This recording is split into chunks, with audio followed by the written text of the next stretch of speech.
Great. Welcome, Roman. Welcome to Women in Product. Yeah, thank you, Nam. Thank you for having me. So I've obviously, heard your name, read your book, all your materials, your templates and whatnot since the time I started my career in product management. So I only started, I think, around 2012 or something. And I know you've been doing product way before me. So I've been one of your readers and users of your amazing frameworks and templates and whatnot. And I'm sure everybody in the audience have probably come across you at some point in their careers. So thank you so much for agreeing to speak to our audience. So this is going to be an AMA. And I will ask you a few questions just to warm up, and then I'm going to just leave it to the audience to ask questions. So my request to the audience is please keep a few questions ready. This is a 30-minute session. We don't want to take too many liberties with Roman. He's a very, very busy person, as we all know. So try to make your questions, like keep it kind of concise to the point, and start kind of noting your questions in the chat, because I'm going to read it out. And if you want to ask Roman any question in person, just raise your hand. You can ask him directly. That's fine as well. So I don't think Roman Pichler needs any introduction. I think Roman, you're very popular.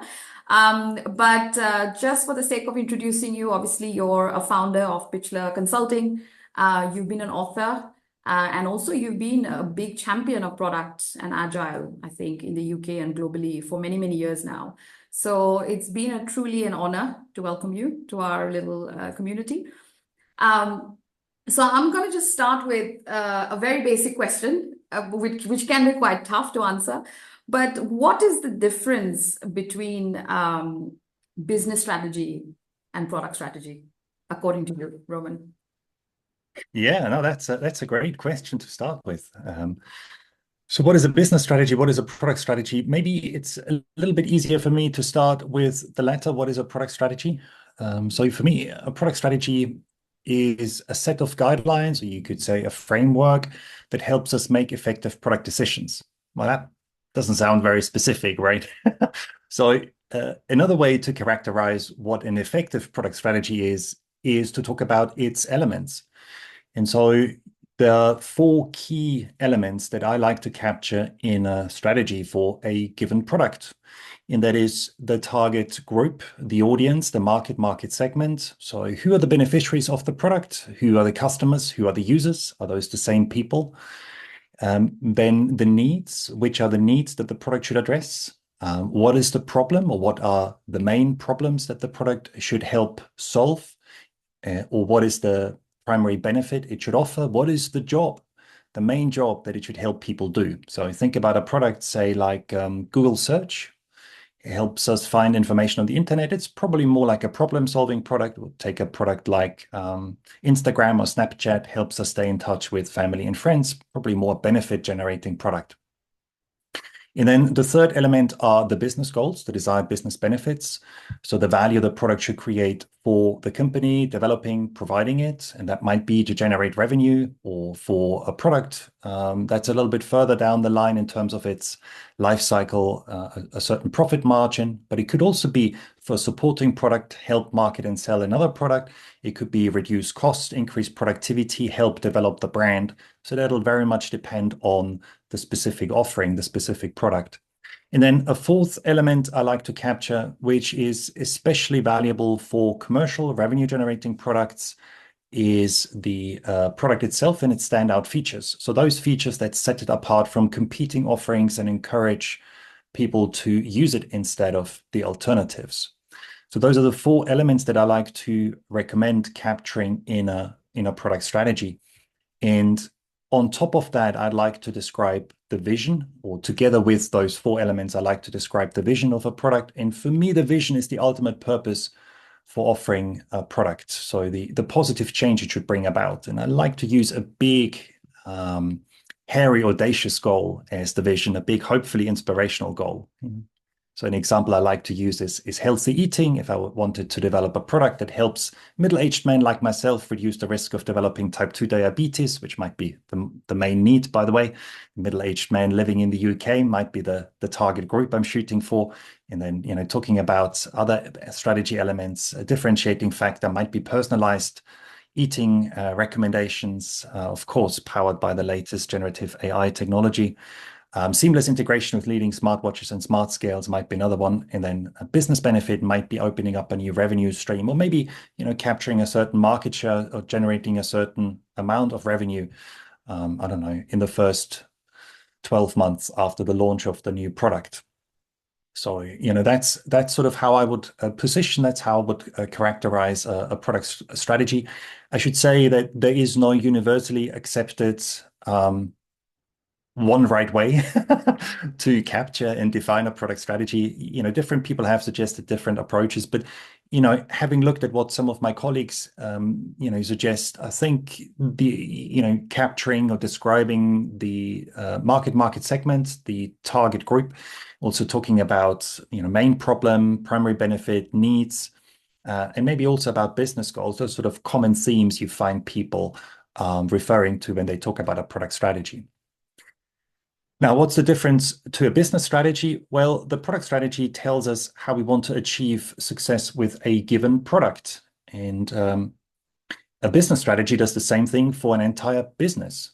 And so the business strategy approach that I like to employ and I recommend using is Roger Martin's, because I find his framework very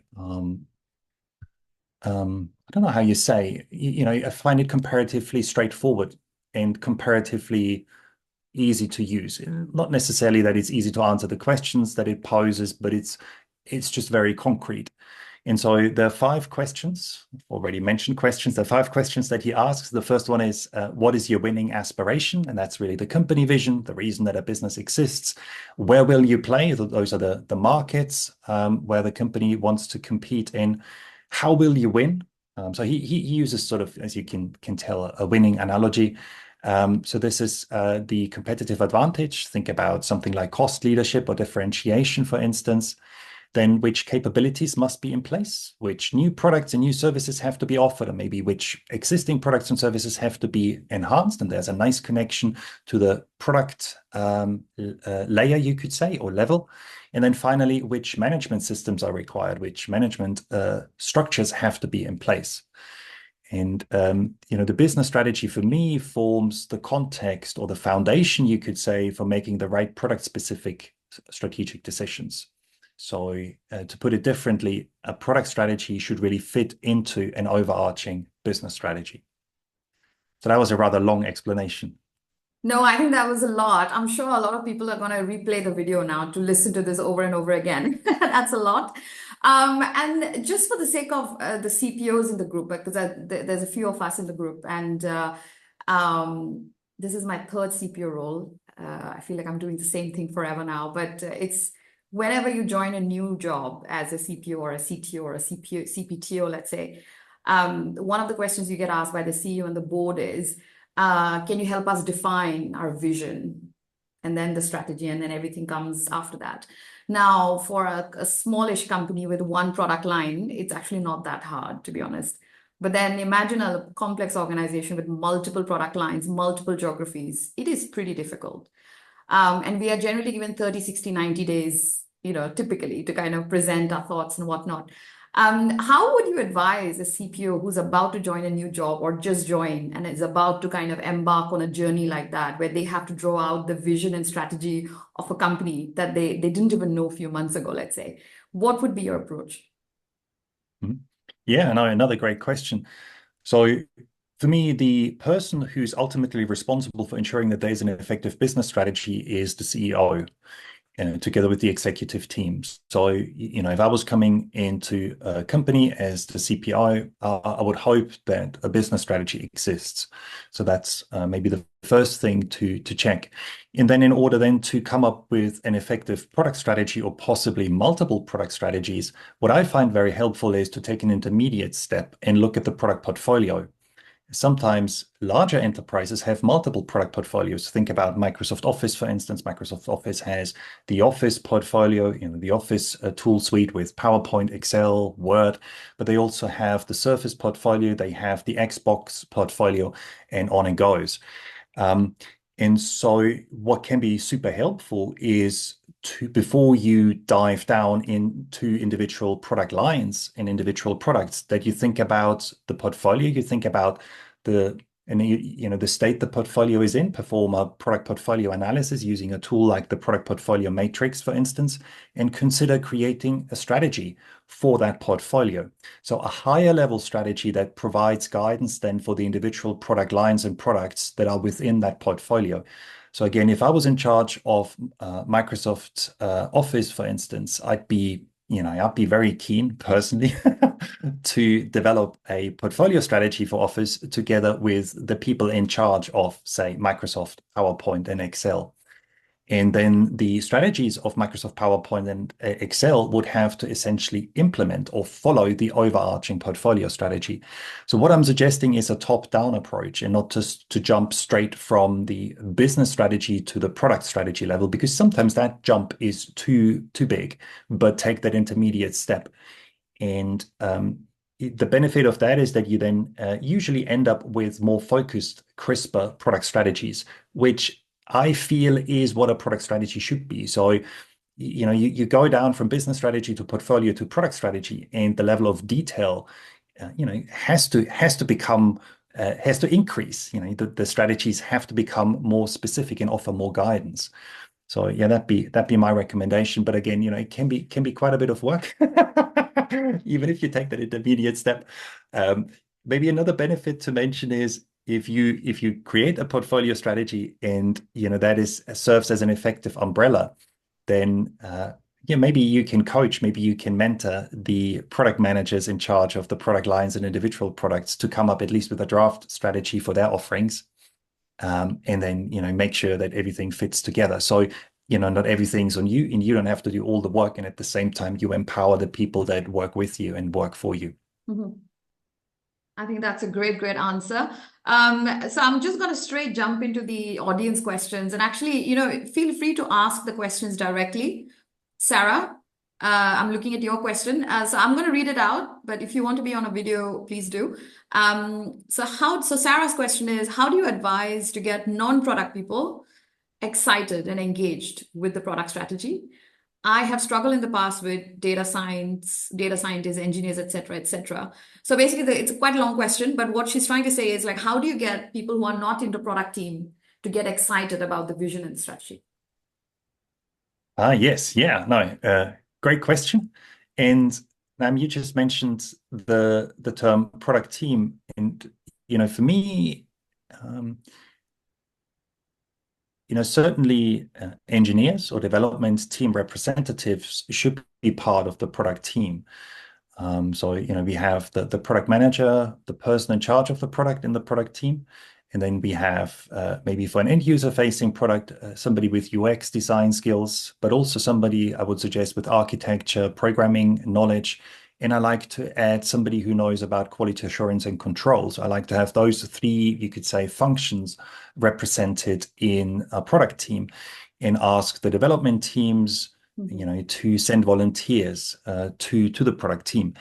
But I like to take this a step further and generally recommend to work with an extended product team and consider including key stakeholders. So those are individuals whose input and expertise you need to make the right strategic product decisions, and who have an interest in your product, maybe because they need to market and sell it. And so, what that does is it very much encourages a collaborative approach where instead of you create a product strategy on your own, and then you go to the development teams or engineering and say, like, what do you think? Does it sound about right? Does it sound about feasible? And they say, like, well, you need to change this and that. And then you go to sales, and the sales rep says, like, well, can you change that? And then you go to the marketeer, and the marketeer says, well, you need to change this. And then you do several rounds, and it's all your responsibility to kind of, mediate in a way, and address all these different possibly conflicting concerns, ideas, and interests. So I find it more productive to bring people together, have a collaborative workshop, and try and build a ultimately trustful connection with the key stakeholders and development team members. And again, form that extended product team and use the product team to, as I said, make strategic product decisions together. And then hopefully the person in charge of the product is empowered to have the final say. which again is not something everybody, would agree with. So, some people suggest that actually the head of product or, whoever plays that role, the CPO, should own the product strategy and define the product strategy. Whereas personally, I feel that it can be more useful to monitor, mentor and coach the product managers to help them take ownership and step up. And then, that frees up capacity to look after the portfolio strategy and perform portfolio management, which can be quite a bit of work as well, as I've already alluded to. No, absolutely. And I think it's especially kind of evangelizing the vision, right? And finding advocates within the company because you will easily find those. And then there's companies, obviously, you will not find any. So, it really depends a bit on luck as well, I think. But no, that's a great answer. Thank you, Roman. The next question is from Tony. Tony, do you want to ask directly? Sure, sorry about that. Just had to find that mute button. So, the question think it sort of lies over in the line of when joining a large team, meaning that you're now leading a number of teams across different verticals. You usually have to come in and do some sort of baseline assessment to see where you're at, where the team is at, what are the practices you put in place, et cetera. At the same time, though, you have to build relationships and trust. So, how do you balance building trust with your teams, but at the same time, you have to build an overall culture that encompasses everyone, meaning technology, business, and marketing, et cetera, because you have to have that two-way respect for the empowerment to kick in. So how do you balance the keeping both sides of the coin happy, so to speak, building trust while also building confidence within the business? Yes, that's a good question. So I think, to be honest, I'm not sure that I can give a satisfactory general answer that is specific enough. I mean, for me, trust is based on a number of factors, one of them being expertise. I think it's very hard to earn somebody's trust if we, don't have sufficient knowledge, if we don't have sufficient experience, if we don't have the right expertise. Another element is empathy. And a great way to empathize with people is to actively listen to them, is to listen with the intention to understand and the intention to connect. And so for me, whenever I work with a new organization, whenever I work with a new client, then that is the first step that I take. I try and, listen as much as I can, and that way soak up information, but also knowing that this is a trust building measure and it's super important.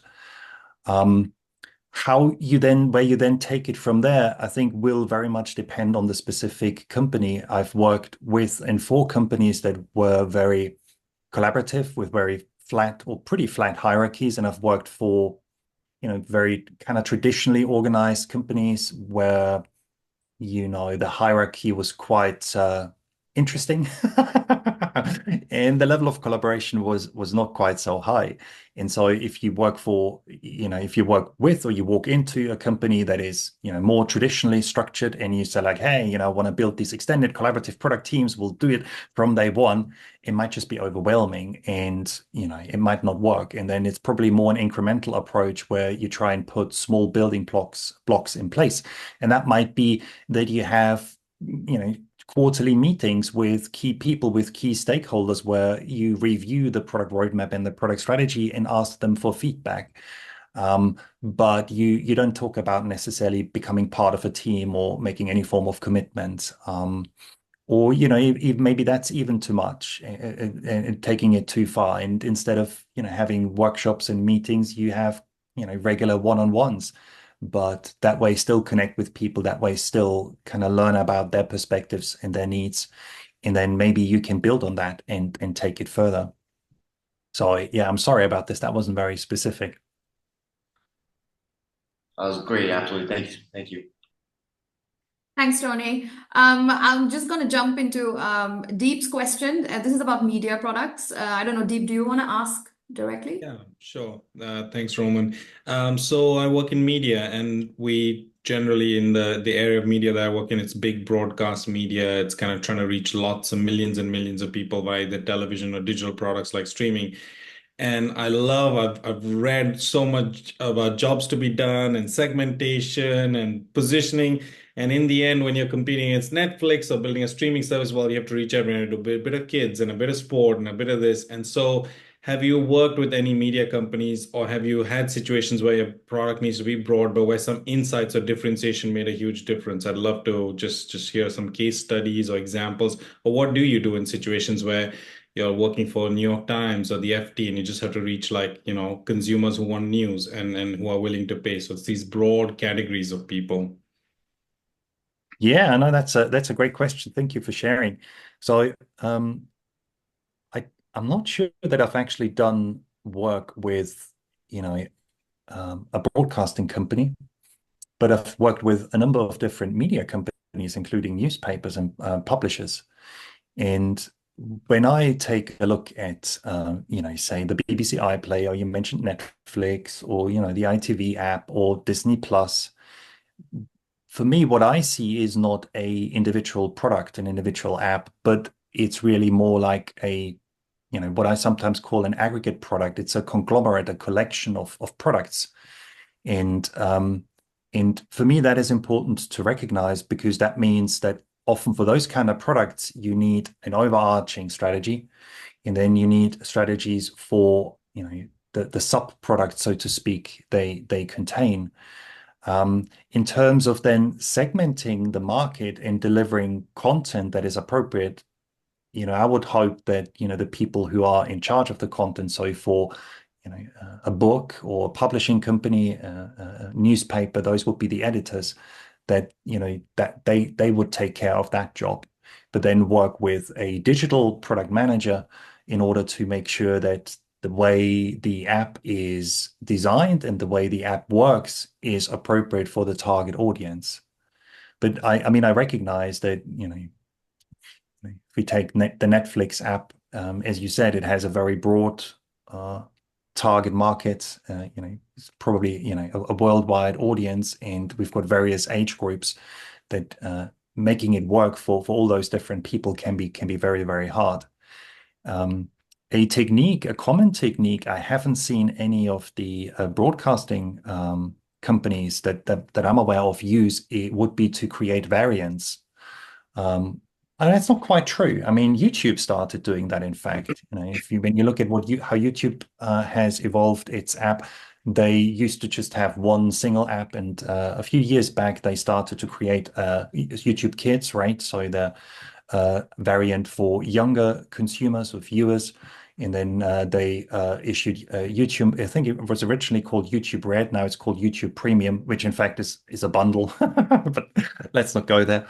And then we've got the plain vanilla YouTube. So, that's at least one way how you can try and cater for specific audiences. I guess for YouTube, it was primarily driven by ensuring that, the right content is served, also the right ads are served to specific audiences, or avoiding that wrong content and wrong ads are served to younger viewers. But, that might be a strategy, that might be an approach that that would be worthwhile to explore for you. Thank you. That's actually a very good question, Deep. And I've worked at Paramount, and we used to call it the life cycle strategy, because we had Nick Jr., which was 2-year-olds, and then Big Nick, and then MTV, and then Channel 5, and Comedy Central, and CBS. So, we kind of covered a human being's entire life cycle in a way with our brands. And it was quite different strategies and very different ad strategy for sure, as Roman said, especially the ad serving and the kind of compliance and all that behind it. So it's very interesting, especially when you work in a conglomerate, and if you're in a group role, which I'm guessing you are, it can add its own complexity. So happy to kind of discuss that offline as well, Deep. I'm just gonna go for a few more questions now. I think there was one. Anna, what was your question? Do you want to ask directly? Hey, hi, Roman. Thank you very much for today. I have a question. So, especially in this market, with how difficult things are, and even without this market, in scale-up companies, you are sometimes expected to come and, as they call it, hit the ground running. And they expect you to deliver something that immediately delivers results for them.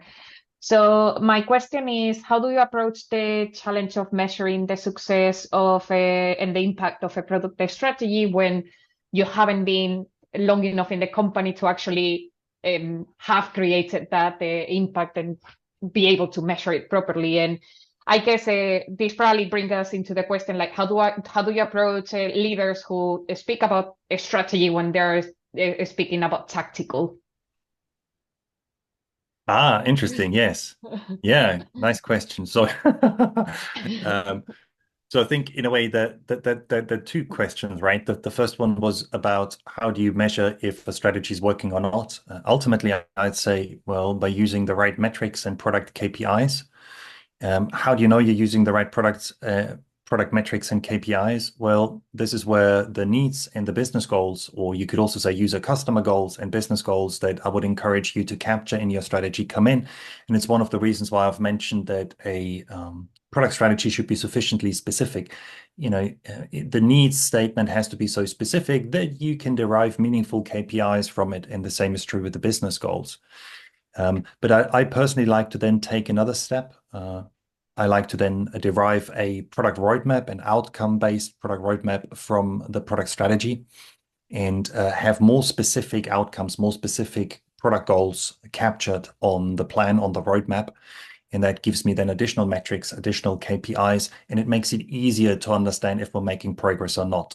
So, that's the system, you could say, or the framework I like to put in place and I like to use.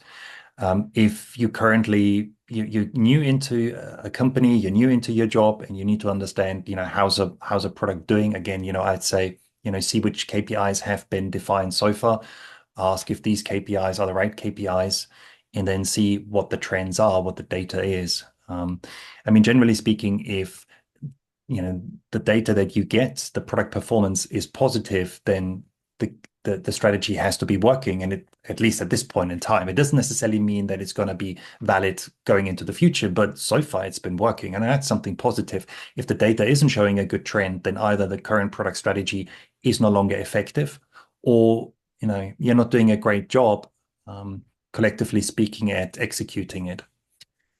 And then in terms of leadership, mistaking tactical decisions with strategic ones, it'd be interesting to explore that a little bit more closely. It could be as simple as a misunderstanding of what a product strategy is. Product strategy is not a roadmap. A product strategy is not a requirement specification or a product backlog.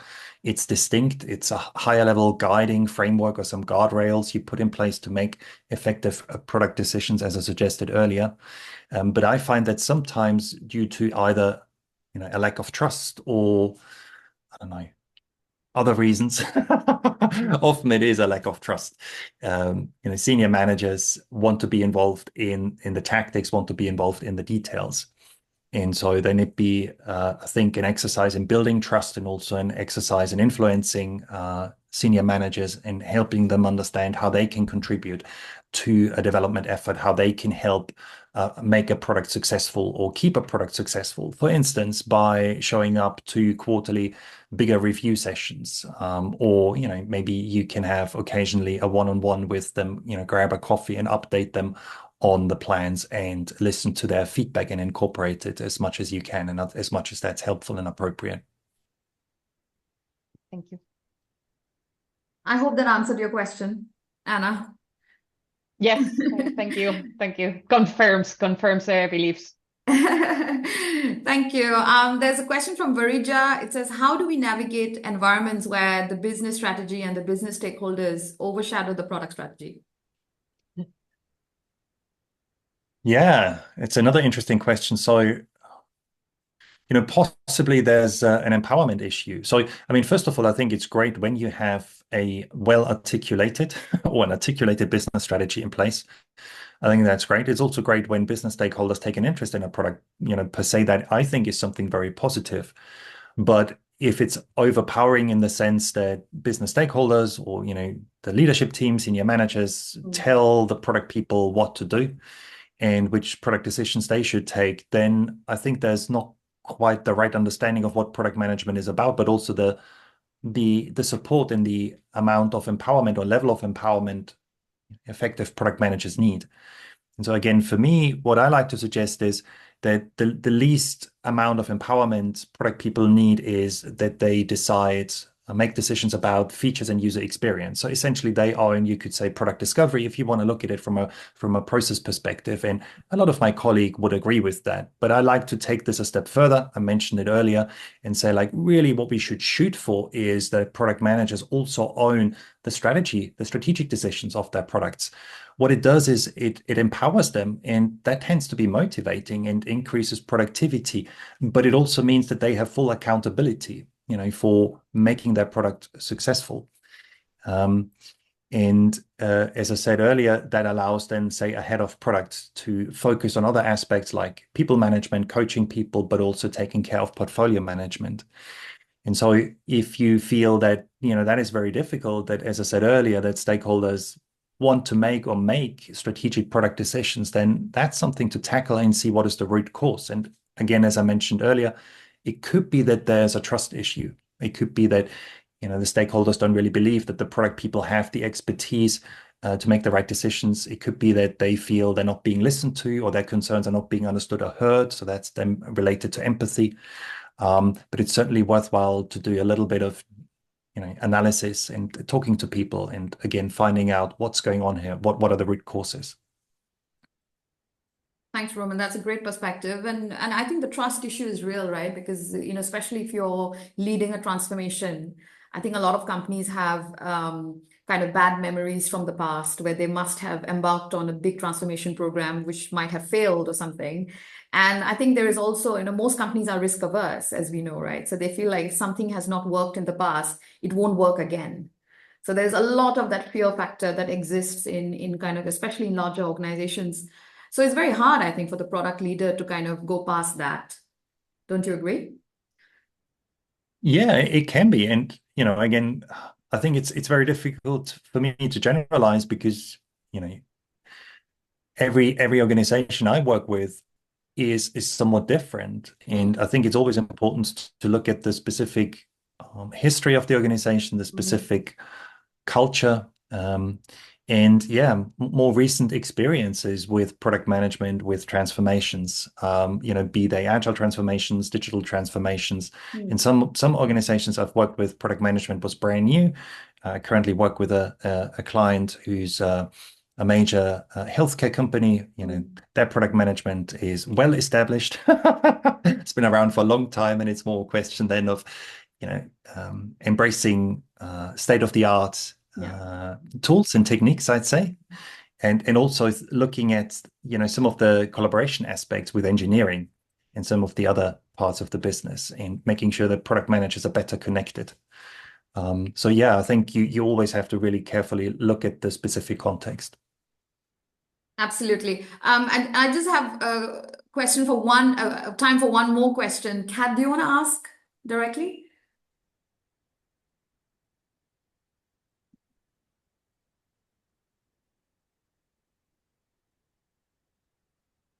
Maybe let me just read it out. So what are some of the most valuable lessons you've learned throughout your career in product management?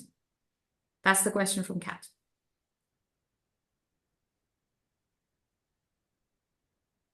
So for me, a key lesson is that if you don't have a sufficient understanding of your users and customers, it's going to be very difficult to get your product right and make effective product decisions. And by sufficient understanding, I mean a deep enough understanding. So I think we've seen great advances in product management over the past 15, 20 years with the rise of analytics tools. The amount of data we can collect these days and the analysis that we can do, that is truly amazing. And so, quantitative techniques and data can be super powerful. That's truly great. But at the same time, I think that sometimes what we've done is we've forgotten that there are humans behind the data, and data is one thing, but the other thing is to connect with individuals, selected target customers and users, and have a conversation with them or interview them, or directly observe how they use either our product or a competitor product, and see what works for them, what doesn't work for them, and thereby being able to improve our products or come up with ideas for maybe brand new products. So I think really that human aspect, that that connecting with people, talking to people, I think, and users, customers, I think that is super, super important. I know that's not always easy to do, particularly when you work for a large organization. Sometimes product people are shielded from the users and customers, by the salespeople and management and all sorts of business groups. Or is it the other way around? The users are shielded from us? Never quite sure. But anything you can do to reach out at least to selected users and customers and establish a dialogue in addition to the data. I'm not suggesting that you throw away the data or don't look at the data. Oh, no, no, no, no. You want to do both. You want to be quantitative, but you also want to do some qualitative market and user research. And that was sort of a key lesson for me. Thank you, Roman, for sharing. Zoom decided to mute my button forever and managed to just unmute myself just now. But that was very insightful, Roman. Thank you. Thanks, Pleasure. Roman. And just one last question, and I have to ask you this because we have to talk about AI in all our events now. You've been in product, in agile, and you've been kind of at the forefront of this for many years now, Roman. And you've seen different waves of innovation and ups and downs in the economy and whatnot. What do you think about the impact of AI on the practice of product management? Do you think AI is going to replace PMs?